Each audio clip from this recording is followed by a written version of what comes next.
Hi guys, my name is Trinity, and if you are here, you must be here to talk about books because that's why I'm here to talk about books. And today's video is going to be another book haul. I know you guys love them and I keep buying books, so why not? I might just start doing a monthly book haul because I can't stop. I have an addiction and it's fine. It's fine. So the first book in this book haul, I have talked about before, but it was in a vlog. And so I realized I didn't ever show it in a haul. But I got The Dark That Dwells by Matt Digman and Ryan Roddy. It is a husband and wife team. I'm very excited to get into this because I have heard that it's really complex and just every page has some new reveal and you just get sucked into it.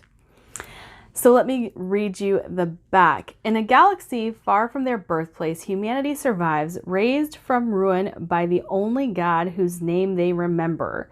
As their civilization expands across the stars once more, wondrous knowledge awaits them, pathways through space and time, abandoned fleets of alien ships, and technology that can prolong one's life. But an evil slumbers there as well, one that feeds not only on flesh, but on the minds of men. Beyond the edge of known space, the frontier awaits four souls. An honorable mercenary and his shape-shifting partner embark on a mission to make a name for themselves. A battle-hardened soldier rides a drop ship through a storm-ravaged sky, burdened by the ghosts of his past. A fanatical zealot, gifted with malevolent power, and a starship feared across generations, hunts the only heretic to ever escape him. And a young woman wielding arcane fire and lightning searches a temple on a remote world for lost knowledge that could save her people. As their paths interweave in love and hate, redemption and revenge, one threat will eclipse their greatest fears, a being of utter darkness and its imminent return. So I have heard absolutely fantastic things about this book, and I know this is going to be one of those books that I have to sit down and focus on, and it's going to take me time to read and really rifle through all that's going on, but I'm pumped for that. So pumped for that. This is self-published, so if any of you guys are interested in helping the self-pub world, this is a book that I keep hearing nothing but really, really great things about. So definitely look into this if you like sci-fi and very intricately told stories. Now, staying on the self-published bandwagon here for a moment, I picked up The Hollow Road by Dan Fitzgerald. I follow him on Twitter, and he's such a great person that I had to pick up his book. So I like the person, so I bought the book type of purchase. It's pretty short, but it also sounds really good. Legends describe the mayor as savage man-beast haunting the mountains, their bodies and faces covered with hair, creatures of unimaginable strength, cunning, and cruelty. Bedtime stories to keep children indoors at night, soldiers' tales to frighten new recruits. It is said the mayor once ruled the Silver Hills, but they have long since passed into oblivion. This is the story of their return. Carl, Cindy, and Finn, three companions since childhood, are tasked with bringing a friend's body home for burial. Along the way, they find there is more to the stories than they ever imagined, and the mountains hold threats even darker than the mayor. What they discover on their journey will change the way they see the world forever. Travel down Hollow Road to find out which legends are true and which have been twisted. So this sounds like it's gonna be scary, and I am down for that. This next book was sent to me by the author himself, and I didn't even know this book existed. Again, we're looking at self-pub. But the second this person, his name is Kel Ingston, emailed me and asked me if I wanted to review this book. One, the email that he sent was mind-blowingly good. And if you don't know, when book reviewers get asked to review a book, there's a little bit of a protocol that goes along with that.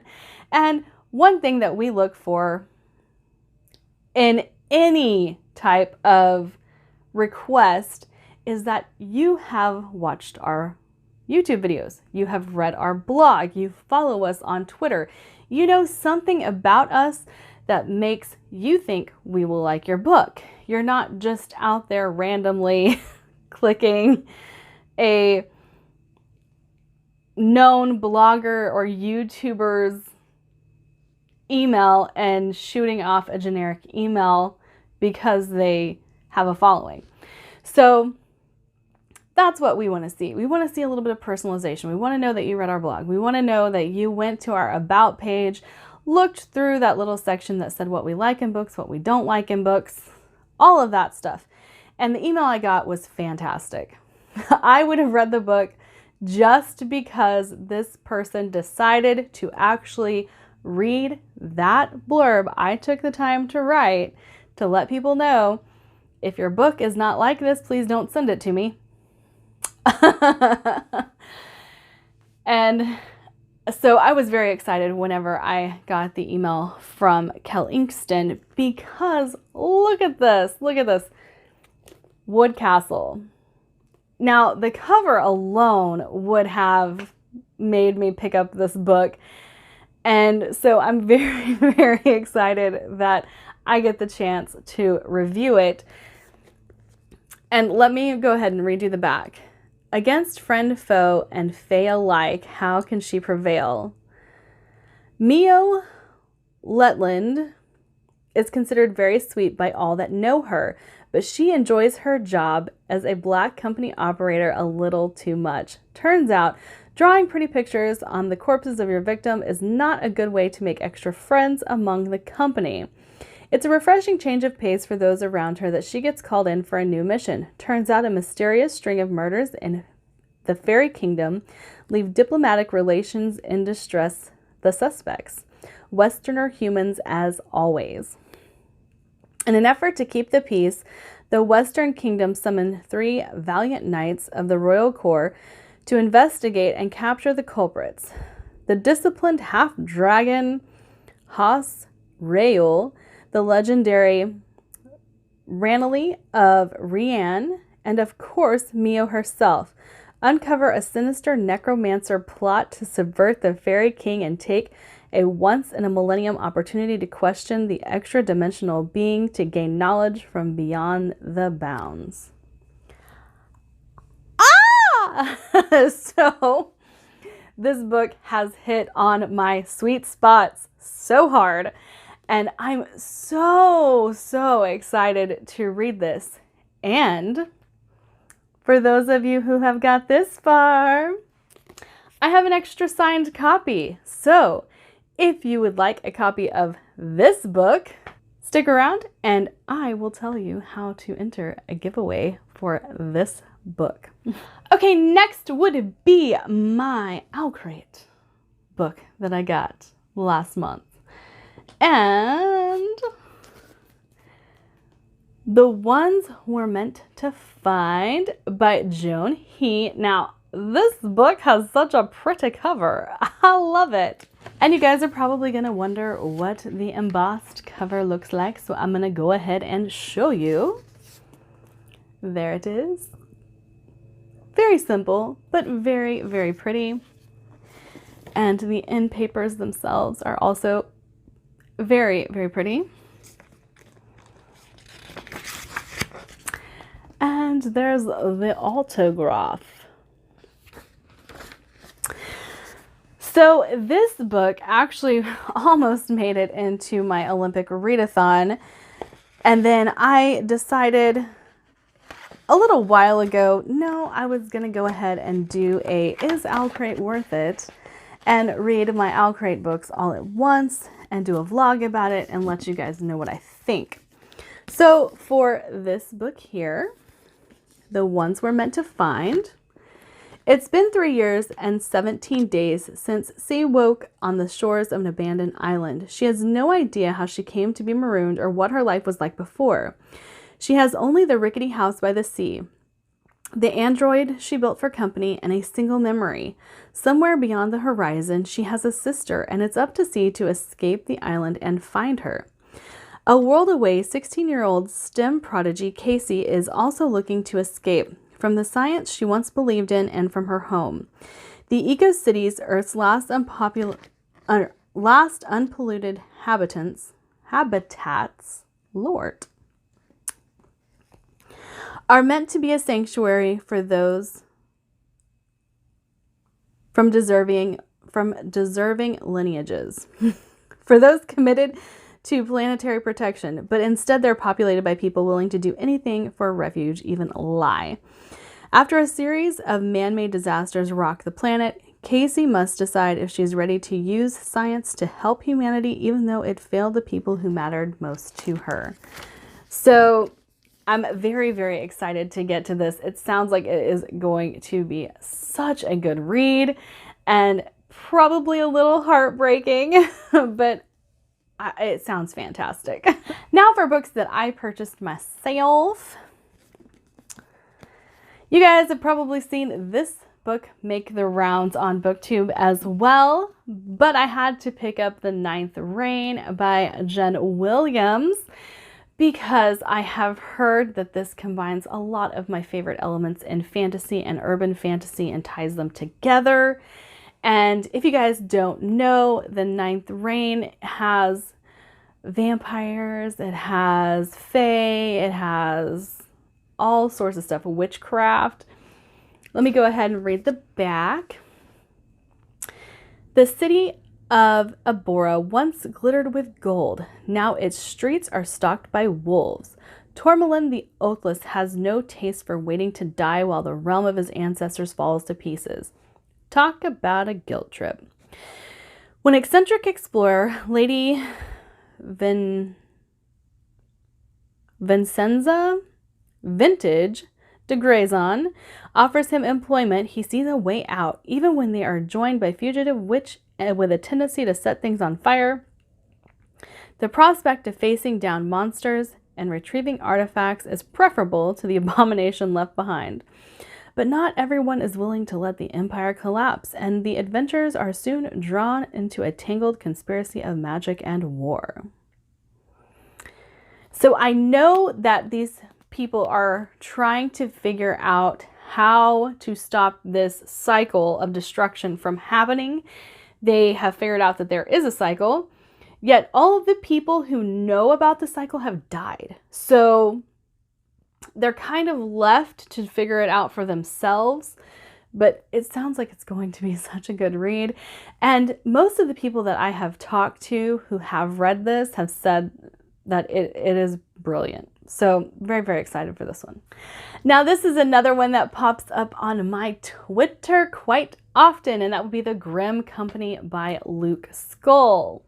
The gods are dead. The mage lord Salazar and his magical enhanced troops, the augmenters, crush any dissent they find in the minds of the populace. On the other side of the broken sea, the White Lady plots the liberation of Dorminia with her spy mistress, the Pale Women. Demons and abominations plague the Highlands. The world is desperately in need of heroes, but what it gets instead are a ragtag band of old warriors, a crippled half-mage, 2 orphans, and an oddly capable manservant. The Grimm Company. So I've actually heard very good things about this as well, and I'm excited to read it. So if you guys haven't heard about this one, I would recommend looking it up. I think it sounds like it's going to be great. And it's a debut novel, just so you guys know. All right, the next one is Deal with the Devil by Kit Rocca. This is a throwback to my Kim Harrison, Laurel K. Hamilton days, and the reason that I picked up this book. This is the Mercenary Librarians, just so you know. I've heard great things about this. I can't remember the first person who I heard review this book, but the second they started talking about it, I was like, oh, that's so up my alley. In the things that I used to just gravitate towards. So I'm very excited about it. Urban fantasy. If you guys like urban fantasy, it says Orphan Black meets the post-apocalyptic Avengers.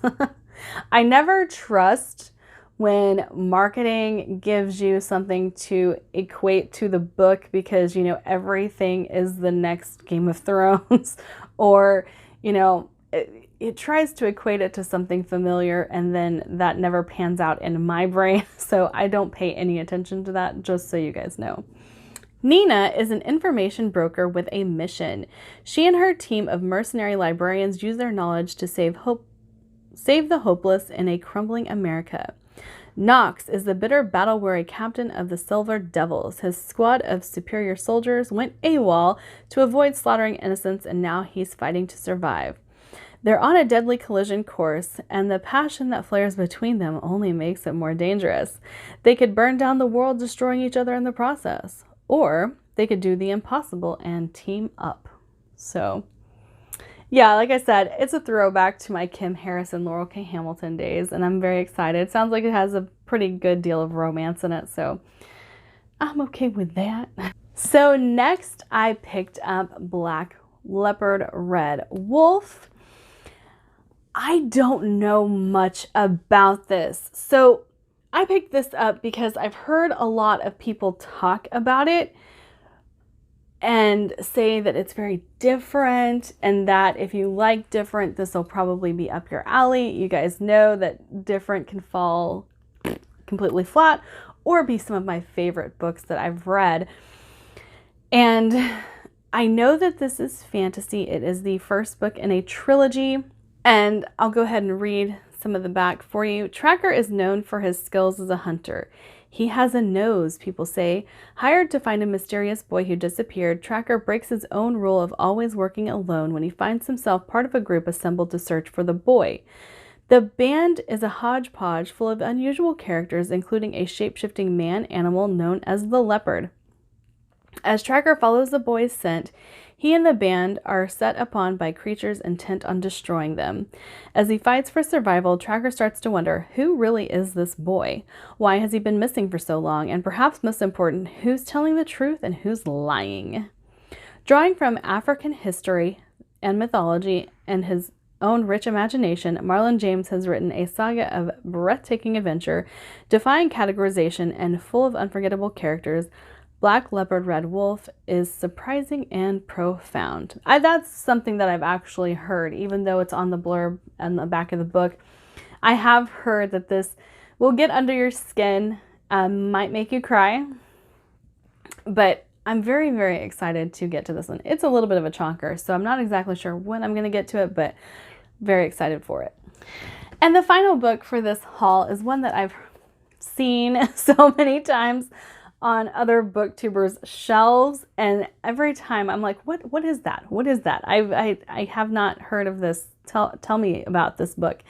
And so I just decided to pick it up because this was at the buy sell trade for $1, and I was like, okay, and I'm gonna own it now. It says, one thing any librarian will tell you, the truth is much stranger than fiction. Irene is a professional spy for the Mysterious Library, a shadowy organization that collects important works of fiction from all different realities. Most recently, she and her enigmatic assistant Kai have been sent to an alternative London. Their mission, retrieve a particularly dangerous book. The problem, by the time they arrive, it's already been stolen. So it sounds like it could be really, really good. And it sounds like one of those books that I'm just going to either love or hate. But you know, when there's a chance that you can love a book, you might as well pick it up, right? Right? All right, that is the end of my book haul. I hope you guys liked it. And I hope you guys found some books to add to your TBR as well. Like, subscribe, do all the fun things, and I'll see you in my next video. Bye! Alright, Future Trinity here, because I dropped the ball. Totally forgot to tell you guys how to enter the giveaway. And if you would like to win a copy of Wood Castle by Kel Inkson autograph copy, there you go. Then just comment on this video and hit the subscribe button, and I will choose someone to actually win this book. And make sure that there is a way that I'm going to be able to contact you if you want to win this, either your email. You don't have to put it in the comment, obviously, but let me know if there's a way to contact you once you win. If you have a Twitter handle that you want to give out and I can message you that way, just let me know. All right. Have a good one.